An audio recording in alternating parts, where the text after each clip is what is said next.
Welcome to another ProFootballDoc Podcast.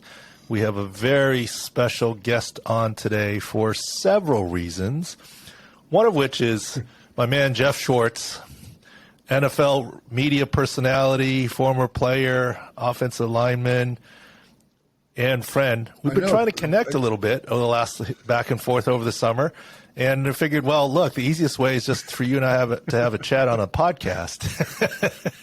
And we could have some people listen in. So welcome to the show, Geoff Schwartz. And what you been busy, up to? buddy. I got the typical work, and we had Pac-12 Media Day last week, and I have this project that I'm working on that I can't announce quite yet. I hate when I say that. Like, I hate when people say that. I have this thing I'm doing, and I can't tell you. And most of the time, I feel like that's fake, but I really do have something that's kept me busy all summer.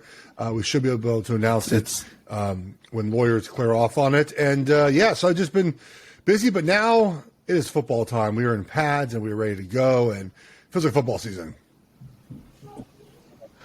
Well, so it's the old I've got a secret and I can't tell. Yes. When you're a little kid, right? Yes. All right, so football, a couple reasons to have you on, one of which also is Sports Injury Central. Obviously, we've expanded with a bunch of other doctors covering NBA, MLB. We're also going into college football, which is one of your big things. And I think I was always reticent to do it because they're amateur athletes. But now with name, image, likeness, they're basically professionals. And I think it's more fair game to do the analysis. And so we're going to have a special college football section this year at Sports Injury Central covering that information. Now, they don't release a lot of injury information, which in some ways might make us the only source by looking at video. But then again, the NFL releases a lot of information, but it's all or mostly coach Yeah, speak, college is right? going to be hard, man. You got to be able to watch mostly all the video and then obviously find the plays certain guys are hurt on. But yeah, colleges don't tell you anything. They're just like, he has a leg, or it's his lower body, or it's one of his limbs. But yeah, it's harder to do it. I'm with you there on so I was talking at Media Day about this. So I typically have stayed away in my analysis of college football, specifically calling out kids, like, quote unquote kids, right? Like, if there's a college quarterback, I don't like the way he's playing, I typically won't say, because I'll say the Oregon quarterback, right? And I won't, be as nasty as I am maybe with NFL guy, where I'm like, I called. And Stafford made me eat my words, but I called him Matt Goff for a whole month. Like, he just was playing bad, and he was playing exactly like Jared Goff did in this offense, right? Like, I would never do that with a college player. But now that they're getting paid, and getting paid a lot of money in some instances, especially at quarterback, I feel less inclined to do that. I feel like now it's almost fair game to basically say, instead of saying the Oregon quarterback, I say, Bo Nix, or specific players that I just call out, again, not personally, just the player on the field. And I feel like that is, and to your point about the way you look at it too, I think that's right. Is the more money being put into the game, I think the more we're allowed to treat it almost like a minor league system. Yeah, and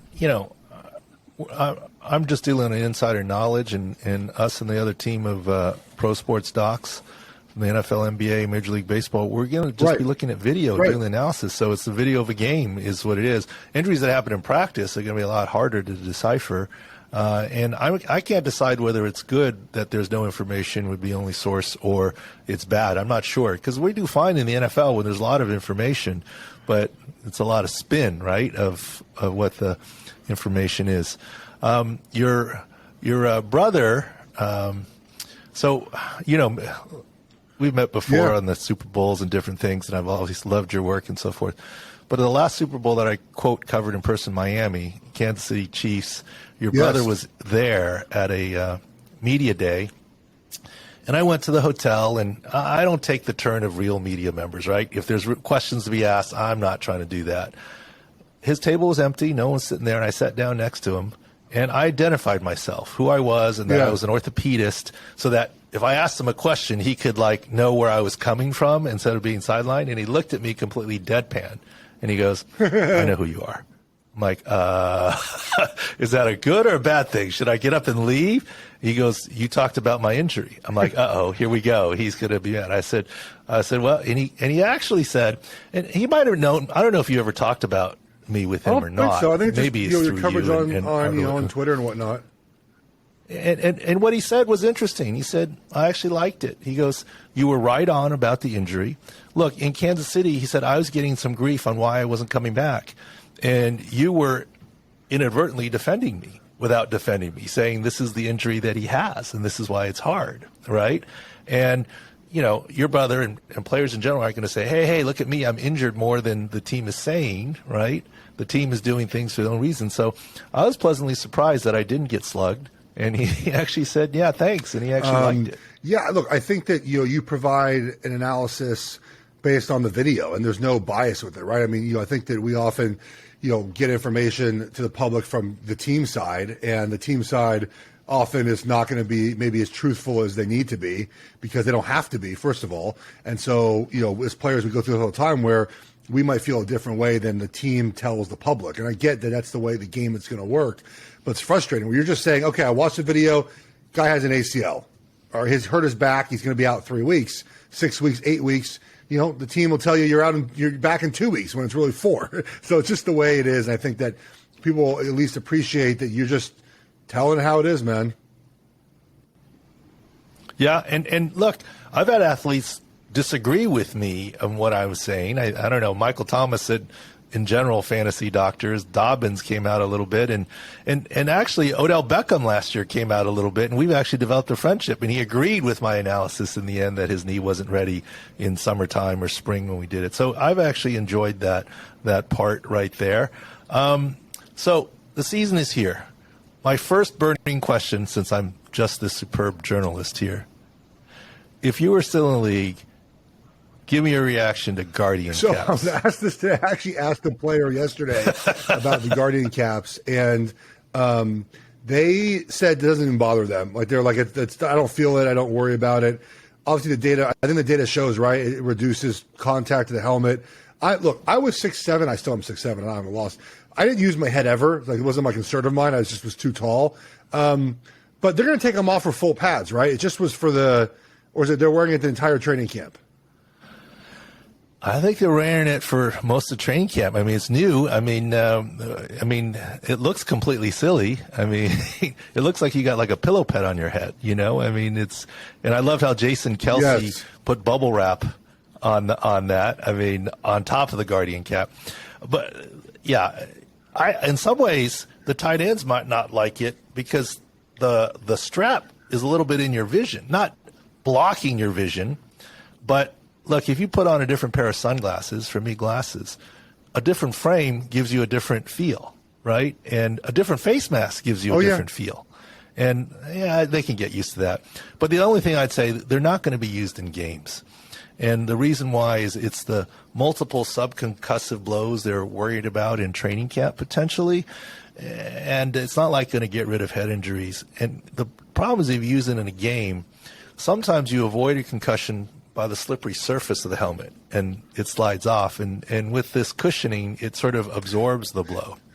It lessens the blow, but absorbs it, as opposed to sliding off. So I don't think it's proven in games yet. But I mean, they're not going to wear it in games. The only question I have about them is that, does it take away preparing for that helmet contact during games, which I know you don't really want to prepare for because you want to have as many. There we go. You want to have less like contact as possible, but also there is something to like the way, at least in the trenches, you use your helmet sometimes. Again, it's not the best way at times, but it's going to be very different when you get in the game and you get hit there and you haven't felt that before.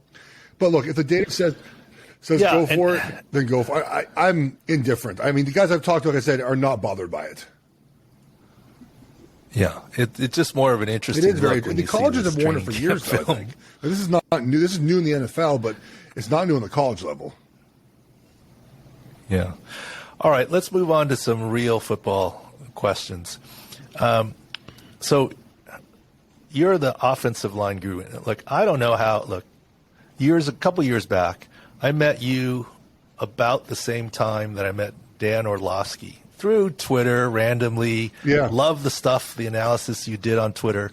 Loved what Dan did. I remember telling Dan, I go, He's dude, good, you're going to blow up here because you're doing really well. And I said the same about you. The difference is he's a quarterback and you're an offensive lineman, you know. And Dan obviously has blown up everywhere. But I think your O-line analysis is unbelievable, and that's actually why I wanted to have you on here as we talk about O-line. And here's where the fit is. What we do at Sports Injury Central, look, everyone knows. I mean, we talked Jimmy Garoppolo's shoulder to death, okay? Yeah, we talked about his rotator cuff injury against the Dallas game in the playoffs. We knew something was coming. We knew he wasn't tradable. That's fine, but everyone talks about quarterbacks. What we love talking about is the hidden advantages and disadvantages, and a lot of that is in the trenches along the offensive line. In the Super Bowl, when the right side of your offensive line for the Bengals is a hot mess because of injuries, that's a problem. There was one time last year, a couple times, when the Chiefs had 4 out of 5 offensive linemen down, starters, right? And so we do offensive line scores, Sports Injury Central scores, percentage of health scores, and front 7 defense, run defense 6 scores.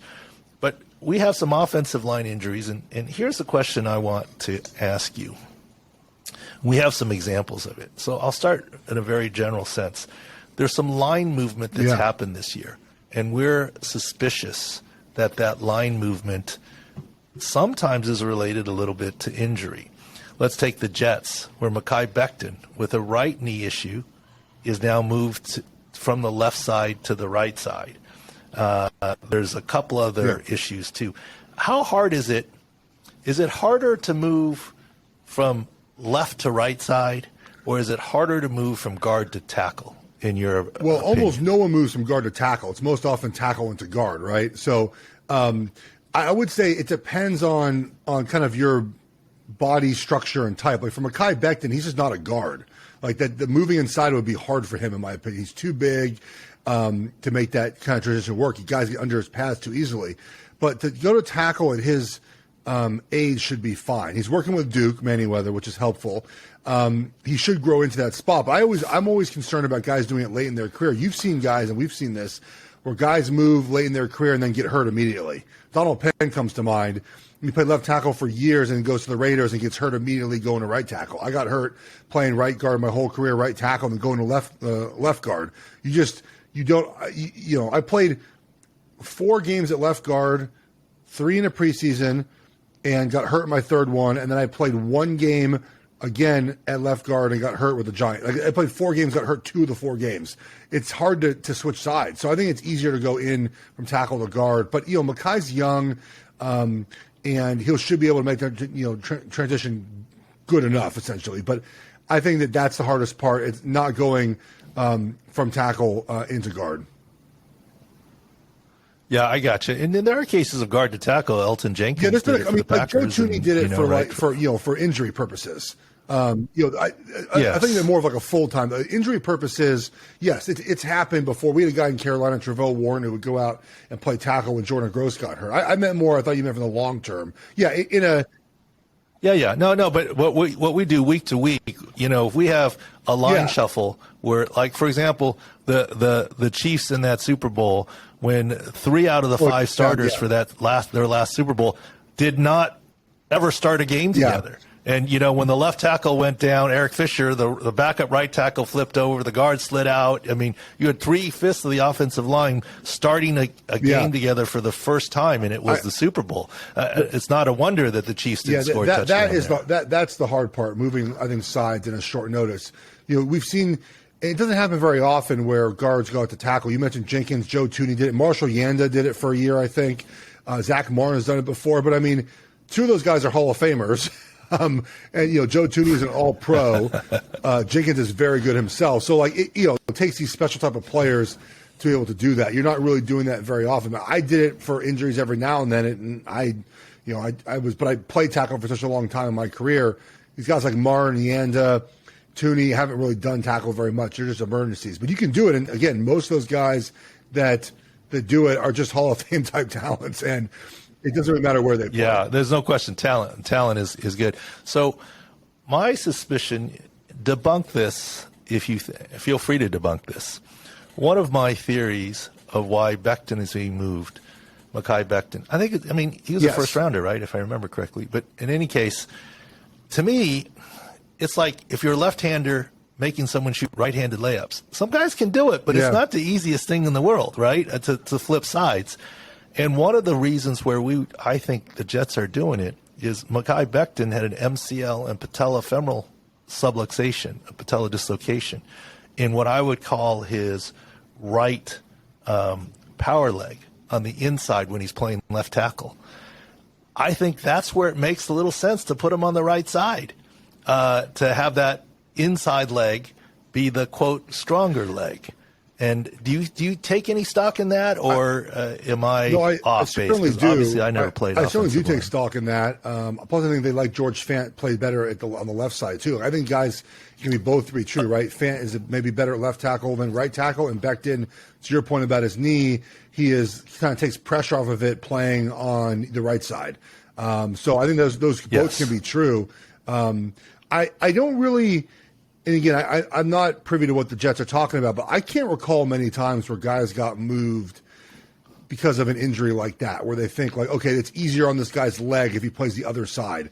I don't recall many of those decisions happening, and maybe because it doesn't happen often, where I can recall guys being switched just for injury concerns. But I could definitely believe it with Becton. I think it may be a factor because of the patellofemoral subluxation, the way he's built, and his valgus knees, and we're not trying to get too technical. But I'll take that answer as, multifactorial. Maybe they like Fant, maybe they're protecting Becton, maybe it's overall the best decision. But one case, and the guys that are with me that produce on the podcast, you can chime in, who was the Bears guard? He was a long brother. Kyle.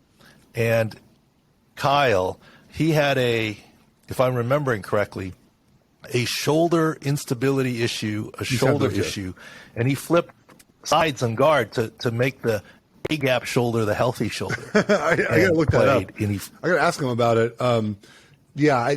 Ask him about it. Maybe I'm off base, but that's what I remember observing. That he did not have surgery on it, and he flipped sides to make the A-gap shoulder the healthy side. That one that took a lot of the that makes sense. I just think it's again, it's hard for because I really think there's a concern of, if you move a guy that's already hurt to another spot, then that it can kind of further get exacerbated, right? By moving to a different side if you're not athletic enough to make that happen. Yeah, well, you certainly have to be a good player, and it reminds me of something else that I'll get to about injuries in offensive line, injuries begetting injuries. I want to run that concept by you too. But since we talked about moving positions, like Lucas Patrick at center for the Bears, right hand, snapping hand, thumb fracture. We're saying that, look, if they want to slide him to guard, he can come back more quickly, but it's going to be a little bit before he's back at center. After that thumb fracture. That happens. So who knows what's going to happen with here. Centers. If you can't snap the ball, you got to move somewhere.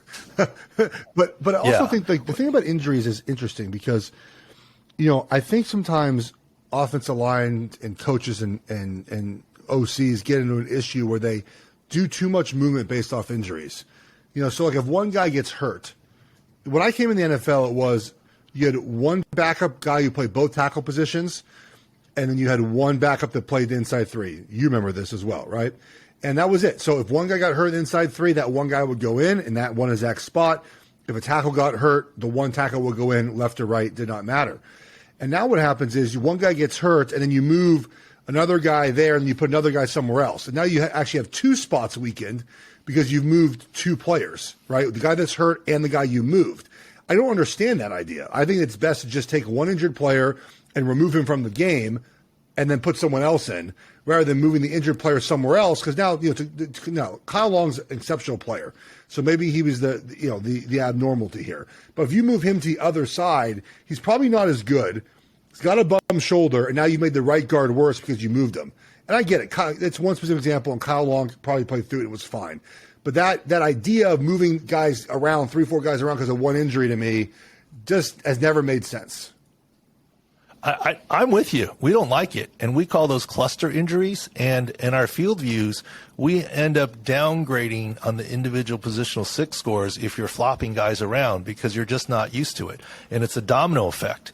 And when you're not used to it, you move around. It's a more of a cumulative effect on the O-line to not work as a unit, and that's where we downgrade based on injuries. Not that the right guard that got flipped was injured, but he's playing out of position now, and also then his backup is sliding into the right guard position, and that's where we didn't love the Chiefs with 3 out of 5 new guys, especially with the shuffle, and that's very, very hard to do.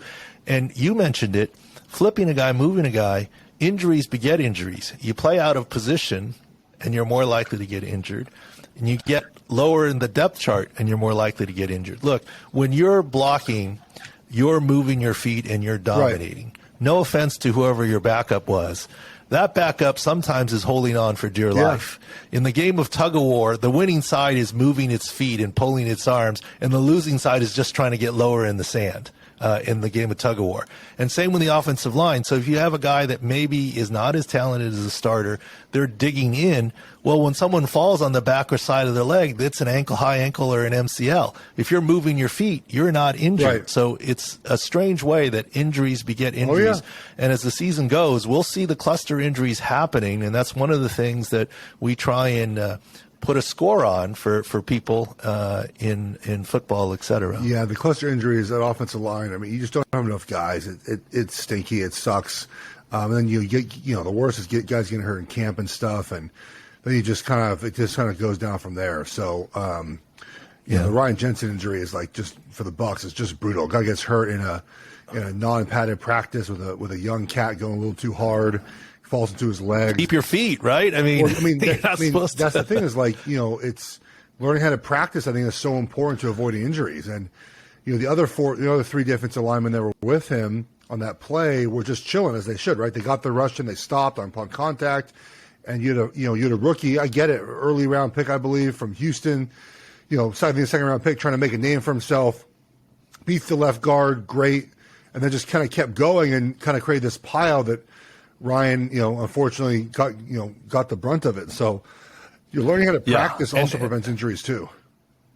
Yeah, and as much as that, but then the left guard compounds it. Okay, you're beat. That's fine, but then you don't need to push him down to the ground. Correct. Yeah, it's all. It's just all. But and I think the left guard was also. I mean, he's been there a couple of years though, so he should know better than that. But I think kind of. Yeah, but he probably was just mad at the moment, correct. Right, and just did it. And things kick in. You just go. Yeah. The other team I'll run by and see, we're a little worried about the Packers for a couple of reasons. Number one, I hate it when injuries leak from one season to the next. David Bakhtiari's 2020 injury essentially wiped out 2021, and now he's still not ready to go. And recently he looked at some video. I don't know if you saw the video. We'll try and play it here if we can.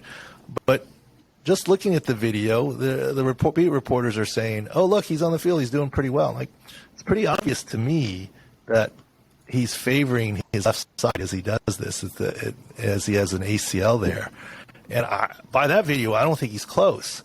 And one of our worries, what do you think about this? We've been downgrading the Packers a little bit in their offensive line because obviously Bakhtiari is their starter, and I don't know that he's ready to go, or at least he's not 100%. Yeah. And Jenkins is coming off his own ACL, and he's supposed to be the right tackle. So now you have left tackle, right tackle. So the proverbial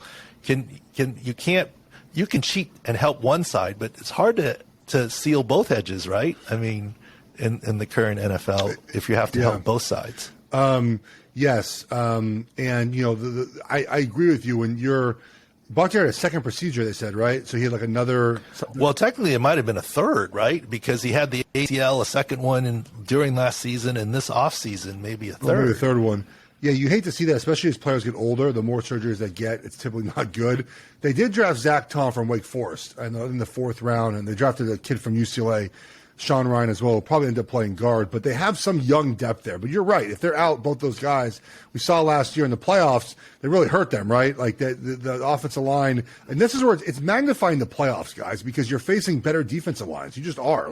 All right, so you're saying potentially there's some truth if it's left tackle and right tackle out, but you think Bakhtiari will be back. But the playoffs, it gets tougher, better defensive lines. Huh? I mean, that's why I think it's obviously very important to have those guys available in the postseason. If you can get him back and get him playing, a full half a season at least, I think there's a chance that this doesn't matter at all. But I think it's hard to see that right now, right? Because he hasn't practiced yet. But the preseason is so different now. I mean, guys don't practice at all. Guys don't play at all in the preseason and are fine all season, right? I mean, they don't. It's different now. Guys just seem a lot more either in shape or just ready to play without practice. Yeah, no question. It's different, and we'll see. But it just makes me nervous. Right now, our 6 score on Bakhtiari is 81, and I'm worried that's too high. Right? I'm not sure he's going to be season-long 81% of himself. Right? 3 procedures, missed. I mean, really a year and a half. I mean, all of last year he wasn't healthy enough to really play in the playoffs. So we'll see a little bit. That's sort of the idea. And this drives home the point what I always say, that not all ACLs are the same, right? I mean, there are isolated tears. Look, that's why we don't like J.K. Dobbins. It was an ACL and LCL. That's why Michael Gallup had delayed surgery. It was an ACL and MCL, and now he's admitted he's not ready week 1. David Bakhtiari obviously had something more than just ACL, right? I'm not saying something didn't go right in the surgery. It's just not all the same, and so forth. Did you ever get put on PUP in your career at all, or no? I avoided PUP, but I was the first player in NFL history, the first starter in NFL history to go injured reserve twice in one season. So I have that distinction. Yeah, but never PUP. Well, but that also that also meant you came off injured reserve. I dislocated my toe, my big toe. I came off injured reserve. People don't realize that's a real hard, that's a tough injury. Like, I dislocated my big toe. I didn't realize that when I did it either. Like, that's a legit. And then I broke my leg. I fractured dislocated my ankle. So, if I remember correctly, I do remember you're doing that, and I kept talking about it on Twitter. your big toe and how big of a deal that was. I mean, for Russ push-off. Warren, the Giants team doctor, had not ever seen that before. He's heard about it, but yeah, he said in 30 years never. I dislocated my big toe up, on top of itself. That's the way it happens. He said he never seen it before. It happened to. He heard about it, but not like I think I've said it in before. He knew they exist, but he'd never seen one in person before. Okay, sure. Russ Warren's a good doctor, right? I think I said this before, so I've had. Oh yeah, my guys. Dislocated big toe at MTP joint could mean surgery in IR. Hope that is not the case for Geoff Schwartz, and that was August 22nd, 2014. No surgery because I did not tear my sesamoids. So that's interesting, though, because usually it tears the plantar plate, and so that's enough to warrant surgery.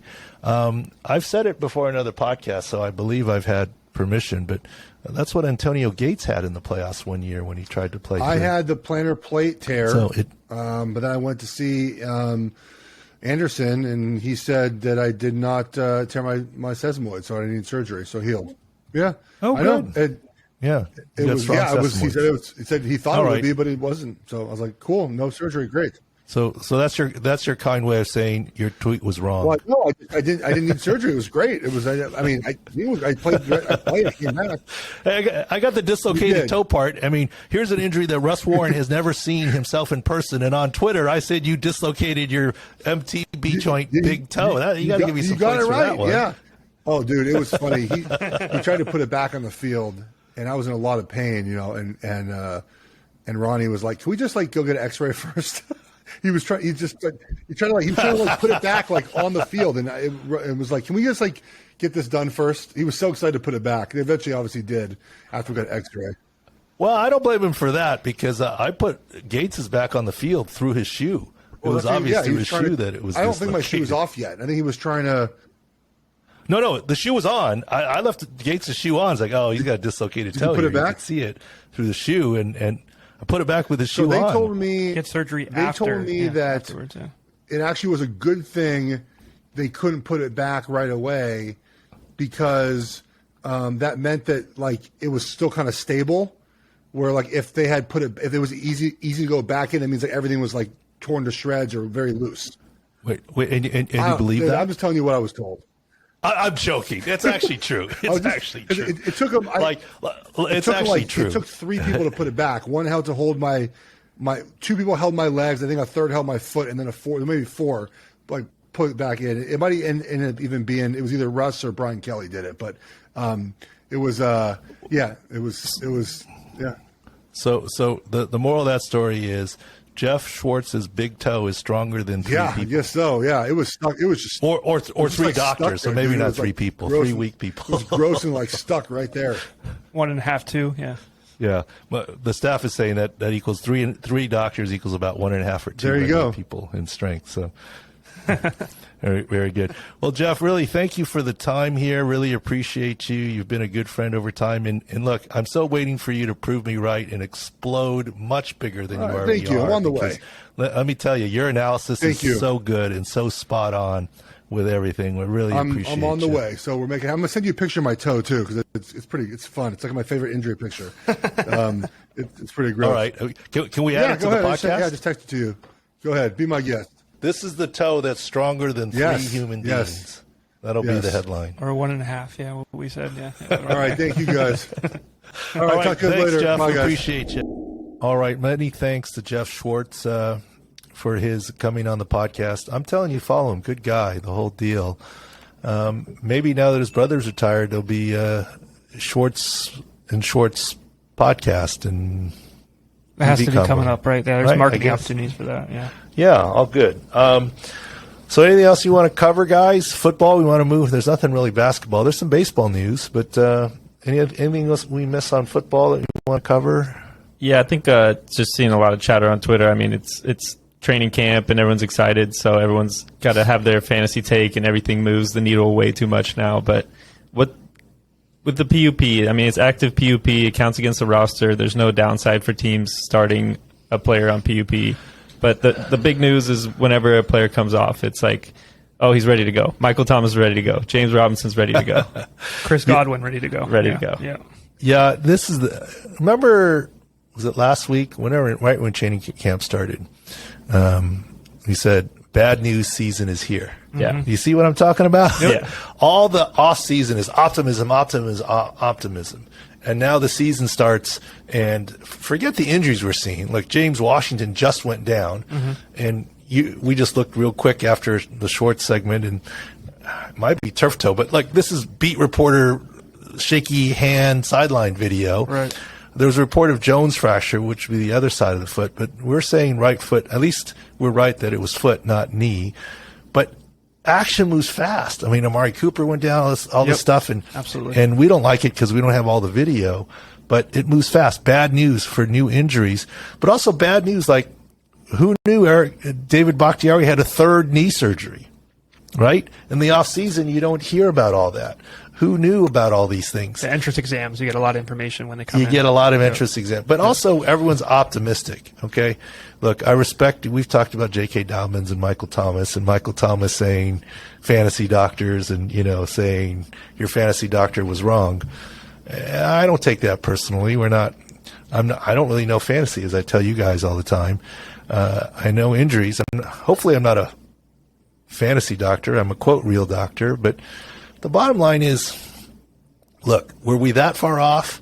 You didn't pass a physical for minicamp after a 2019 injury, where now you've had 3 procedures. You didn't pass a physical at the start of training camp and were put on PUP. It's great that you're off PUP now.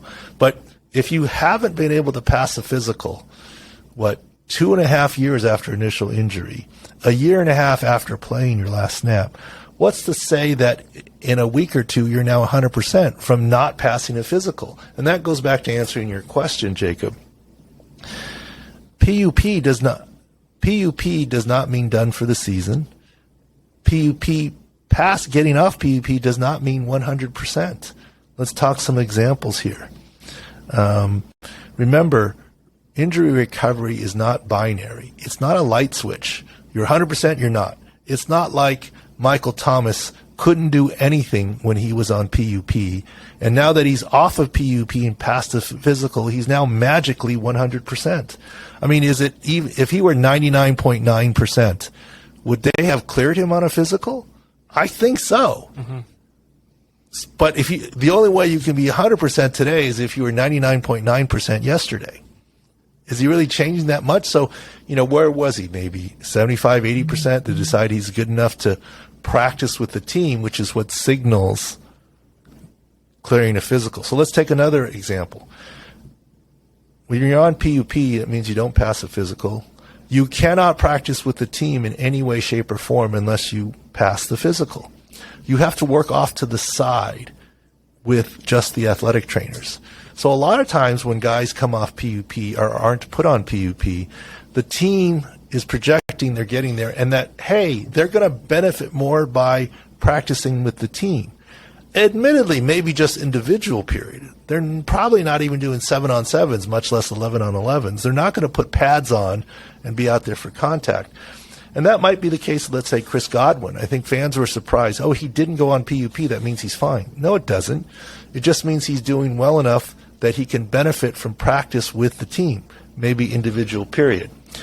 It also means that in his contract situation, there's no worry about him. They invested a lot of money in him this offseason. He's making the squad. He doesn't have other injury guarantees. If he does, it's already paid off. There's no incentive for the team to monkey around with it. They think he has gotten to the point where he can do individual drills, which is good. So he's doing fine, but you can't tell me he's 100%. So I think that's the distinction with PUP. I'd ask a question with Robinson and Godwin specifically. They have new coaching. I know, though, Tampa Bay has a little bit more of their staff from last year, but is that something that maybe, too, new coaching staff that might be implementing different things? Well, you're saying James Robinson wasn't on PUP, but we just saw a video yesterday of him still limping around on that right side. I mean, you could tell as he ran down the sideline, and even when he decelerated, it's still the right side that he's favoring. That doesn't mean he's not able to play. I mean, he's on the practice field. But it also means he's not 100%. Look at Cam Akers. Was he 100% last year in the playoffs? No possible way. Right. His yards per carry were about half of what it was normally. He'll be better this time. So James Robinson, and you may be right, Taylor, that with a new coaching staff, besides Jacksonville wanting to turn the page on the Urban Meyer era, and they want all publicity to be positive, they don't want James Robinson on PUP. But maybe the advantage of not being on PUP, even though he's not 100%, is the fact that he can indeed learn the new scheme, run the new drills and the new plays. Right. And even if he's not at full speed, that's probably an advantage. And that may be why they said, he's close enough, let's not put him on PUP. But I don't think it's a 6 score of 73 or whatever, 72, where we have it at. I don't think we're raising that yet. I mean, if you think by fantasy projections that healthy James Robinson will gain 1,000 yards, then we should then say you should expect 700 yards. I'm not saying he can't play, but that's where the 72 comes from. And you guys brought up, and I tweeted that point about Saquon Barkley. Right. Last year, so this is what the 6 scores are for listeners. If you guys aren't familiar, go to sicscore.com. It's player health. Look, no offense to either player, Davis Mills can have a higher 6 score than Tom Brady. It just means he's currently healthier. That's not saying he's going to do better than Tom Brady. And by the way, an ankle injury on Tom Brady, the same ankle injury on Tom Brady as Lamar Jackson, Tom Brady might not get docked very much. He's not mobile. Lamar Jackson's going to get docked a lot on his 6 score. So the type of player matters. But going back to the Saquon example, which, by the way, we have him in the 90s this year. Last year we had him at 49 when he's coming off his ACL. 46. Sorry, 46 when he's coming off the ACL. And the numbers that you guys showed me, here you go, are that the ESPN projection last year was for 1,171 rushing yards and 9 TDs. He finished 2021 with 593 rush yards and 2 TDs. The 6 score 46 was not bad. It was too high for touchdowns, a little bit low for net yards. And I admit he hurt his ankle and there were other issues. But all we were saying with that 6 score 46 is don't expect full production across the season. Now, we certainly raised Saquon's 6 score weekly, right? It kept ticking up where we thought he was better and better. But overall for the season, so right now our 6 scores are for the season projections based on health. When we get to week 1, it'll be week 1 health, week 2 health, week 14 health specifically. And of course, we have the team 6 scores. So we just want you guys to use it as a tool to help you out. And it's all free at Sports Injury Central. Well, I think the point too is just everyone in training camp, all the injury info is, oh, he looks great. We're happy to get him on the field. Where we're giving you the injury, we're giving you the context. We know what system they're running in, the offensive line health. Like, it's just, well, we try to know, right, as best as you can, right? I mean, Yeah. like, we're never going to be perfect. No GM is ever perfect on their draft class. We Right. try and get more right than wrong and give you the best advice possible with the team of doctors, et cetera. Anything else you want to cover, guys? We're going to be sweet, or baseball we should cover a little bit. Yeah, Mike Trout. You were. I know, go ahead, Jacob. You were mad at me. My staff was a little bit mad at me when they were and. All right, you tell the story. Yeah, okay. Well, Doc's allowed to fit in a vacation every once in a while. I know your life's not busy enough. You snuck up to Tahoe with the family, so that's allowed. I mean, right before training camp is the time to do it. But Mike Trout came through with the news broke of the back diagnosis, and this he saw a spine doctor, and the spine doctor hadn't seen it ever, and yeah. And everyone went crazy, right? Career ender. And I'm like, what? Look, I saw that report. I will admit I saw that report before I got on the Truckee River float with the kids. But I was like, whatever, T5 costs over T. He's fine. He's going to make it. And I didn't even let you guys know. When you get off and you guys are telling me how people are saying it's career ending, where have you been? I'm like, career ending. Look, I try to not get my phone wet and drop it in the river. I put it away. And as you put it, Jacob, what was my description to you? What did you call it? For the back injury, it's much ado about nothing. Mountain on a molehill, basically. Yeah. Oh, you were kind. I heard you told Taylor that I went on a rant about it, how it was nothing, like it was ridiculous. That was exactly what I said. Yeah. So Jacob says, I said much ado about nothing. That's not exactly what that's what I translated in my brain. That's the sanitized version. Yes, I was like, yes. Why are you guys bugging me over this? This career is not over. This is ridiculous. This, just because a spine surgeon hasn't seen it, we've seen it before. Look, it happens more often in the NFL. It's not ending his career. It's much ado about nothing. And obviously, it turns out that way, thankfully. But it's funny how you guys work, right? You and Taylor. Taylor tells me I went on a rant. You're like, oh, you were just much ado about nothing. That's why we're the right and left hand. We have back we and forth. Ways. I did have a question about that. He did say he's going to have to manage it his whole career. What does that mean exactly in layman terms? I'd say manage it his whole career. I mean, he did say that. Look, yes, rib cage twisting, it's a big deal. Right. Yes, induction, whatever. Look, if he really has to manage it his whole career, in the off season he should have a simple surgery and resect that rib. I mean, this is something therapists, athletic trainers, chiropractors deal with. It often doesn't even come to the attention of the physician. If it does, injection, cortisone, which he had, PRP. In the worst case, you could even cut that little piece of the rib out and he'll be fine. I don't think he's going to need that. So look, if I hope that's true, and then I'll get better odds, assuming California is legalized, on Mike Trout for MVP next year. There you go. Right. I mean, I don't see that as a big deal. All right, let's finish off with our Beast of the Week here. What do you guys got? What do you think? I think we got to, I don't know if you have any other nominations, but you guys are mentioning Bill Russell. I think he's a beast of the century, right? Yeah, I mean, the week is it's not enough. I mean, his passing, 88-year-old, pushing, I guess he wasn't really 7 feet, but still a big, tall guy, living to 88, good life, playing career, coaching career, broadcast career. Stay involved in the game the whole time, mentoring the youth, bringing all that stuff up. Yeah, hats off to him. I mean, I'd forgotten. I mean, in some ways, he's like John Wooden, right? I mean, 11 NBA championships, 2 as a coach as well. He was a player coach, which is awesome. He's doing both. I mean, it's interesting how Russell, I don't know, maybe he does and I don't see it, doesn't get a lot of love for any Mount Rushmores. All time, I know he doesn't. Even as centers, I don't know that he always does. Basketball's so interesting. I mean, there's just so many different eras of the game, whereas like there's no 3-point line when he's playing. He's playing against no one else. All right, with let's play the game like, here off the cuff.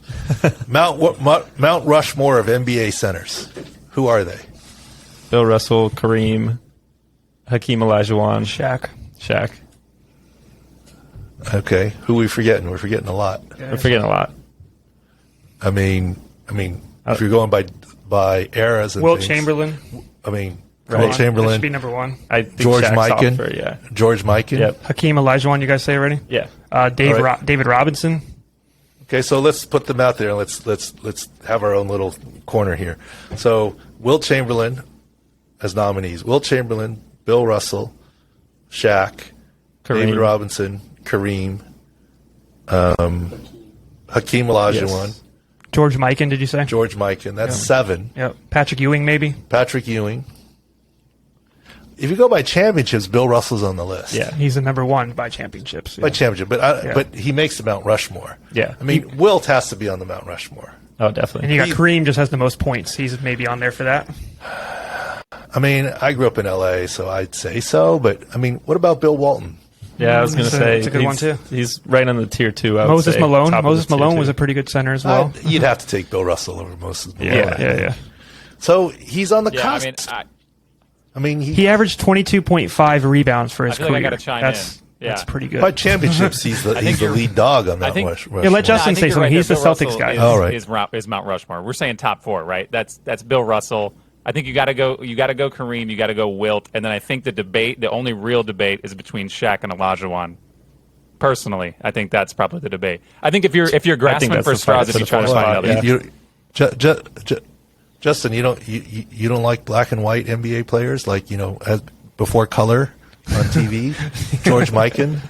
Before the 3-point line. I mean, didn't they introduce the key for him? They did. No, Mikan was a revolutionary player for sure. I mean, I don't Right. know. I never saw him play either. I was Right. grainy black and white. I'm just saying. We for sure did. Yeah. Well, you're inspiring some YouTube deep dives then. No, I think you're right that he probably does belong on the Mount Rushmore centers, but the overall Mount Rushmore, I mean, you talk about Jordan and all his rings. Yeah. I mean, Bill Russell, if you talk about all-time Mount Rushmore, I don't think he gets a sniff. Does he?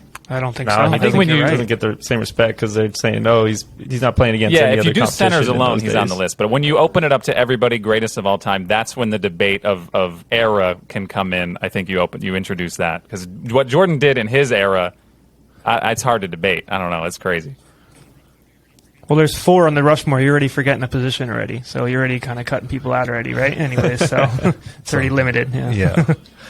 All right. So, any other Beasts of the Week candidates, or we'll go with my little. I want to get your take on Aaron Donald's new move. I don't know if I'm sure everyone in NFL circles. Update on that, by the way. He did it again today as well. I think I saw that one. Yeah. Yes.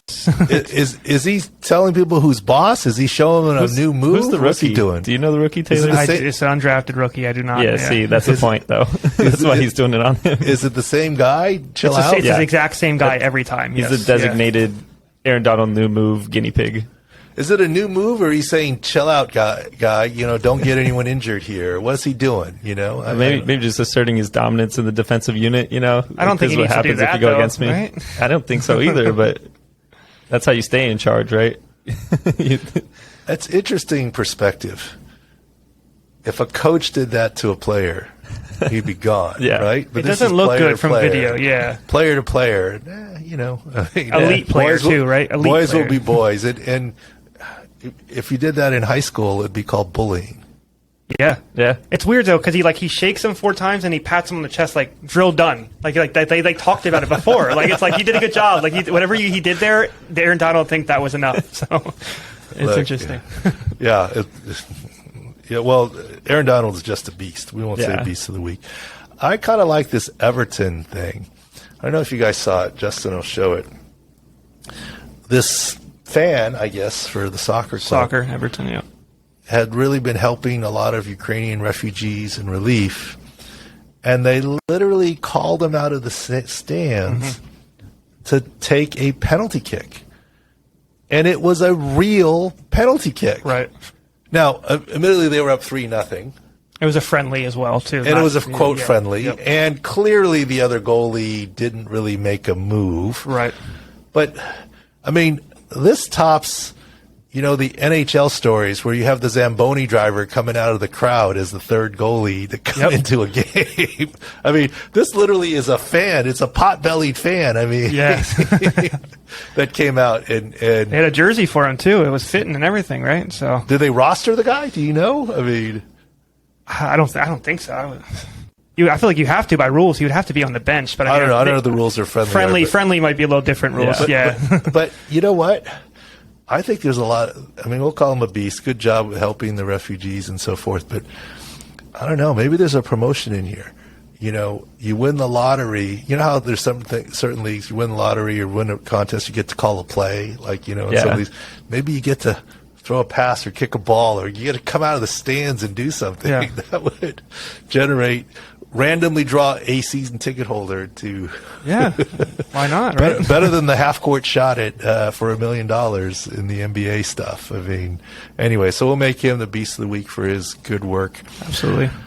All right, all 32 teams injury analysis are up at Sports Injury Central. All the fantasy players, the PUP list, the comings and goings, more content coming. And pay attention to the offensive lines and pay attention to our special guest today, Geoff Schwartz. Thanks for listening and watching, and we'll chat next week or sooner.